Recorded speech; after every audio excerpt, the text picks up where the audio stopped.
Throughout the stronghold, I discovered evidence of my former nobility and my life as a Sarafan priest. This was the heritage so foully stolen from me when Kain raided my sacred crypt and defiled me.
Away from the influence of Mobius's cursed staff, I could feel the strength of the Soul Reaver slowly returning. If that orb was as debilitating to vampires as it was to the blade, it gave Mobius a powerful advantage over his enemies. I finally understood how Mobius's crusade could decimate the vampires so successfully. If he could immobilize his enemies, they were at his mercy. But why, I wondered, would the staff have any effect on the Reaver?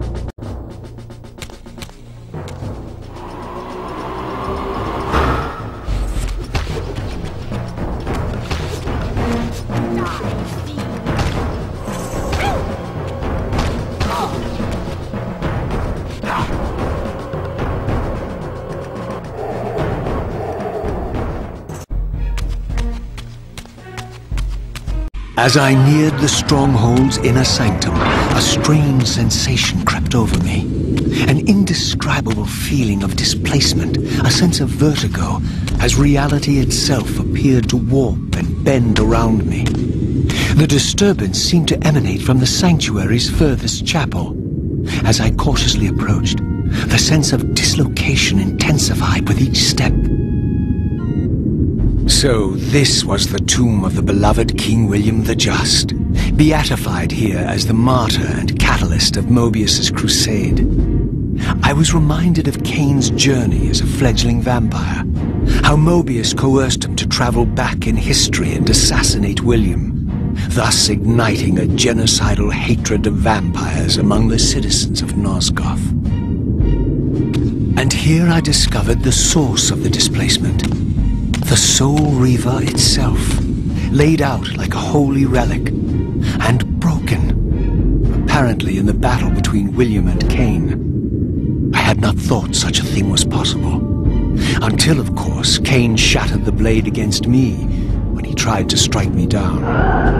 Thus the captive spirit inhabiting the Reaver was released, and binding itself to me, became my symbiotic weapon. And so the Reaver met its former self, still imprisoned in this corporeal shell.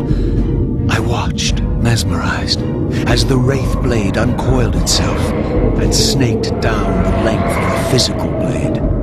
Embracing its twin, its mirror self, the Reaver's long dormant spirit was now fully aroused. And for the first time, I felt the true presence of this other entity, willful, ravenous, and deranged from thousands of years of imprisonment. The Reaver was now in command, and I, now merely its helpless host, felt my soul being leeched to restore the blade. But the Reaver knew better than to destroy its host, and just as I neared the brink of oblivion, the blade released its hold on me. As I recovered, I realized we were now bound together in a fragile alliance, the Reaver no longer merely my symbiotic weapon, but a sentient parasite competing for control. What have you done to me, Mobius? Is this your trap?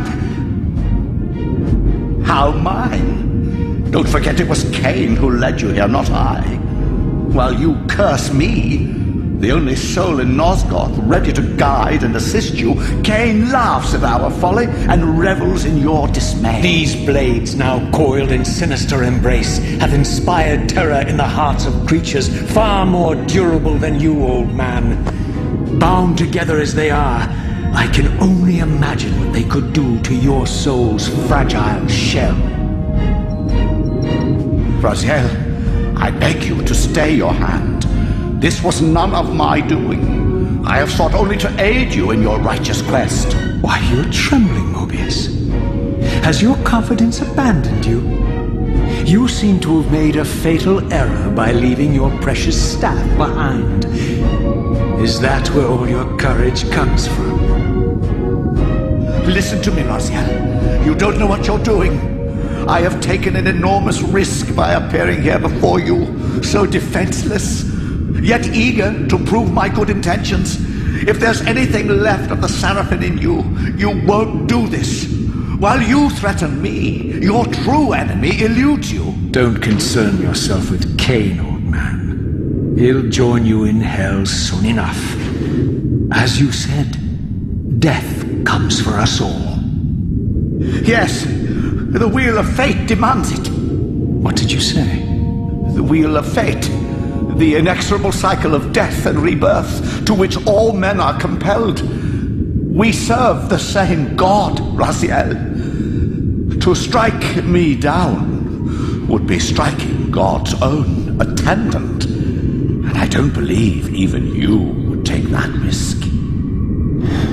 I tire of your games, Mobius.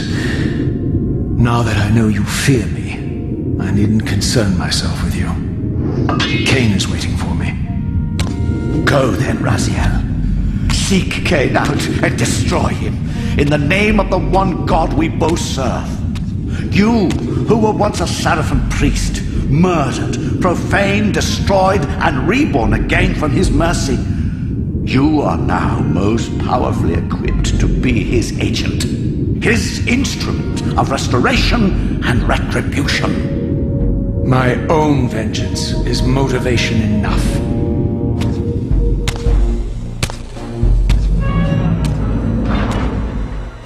By my soul, you almost had me, my little blue assassin. But that'll be the one and only chance you get. I assure you of that. I could now summon the blade at will, regardless of my strength. But once summoned, the blade's ravenous appetite could not be contained.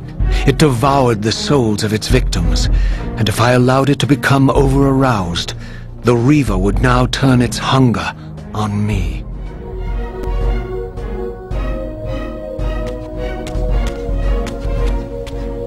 So this was the legendary Janos Audrin, reputed to have been the most ancient and diabolical vampire to have ever existed.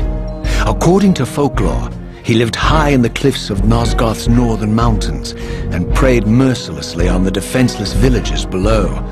His reign of terror ended when the Seraphim finally hunted him down and tore his throbbing heart from his still-living body.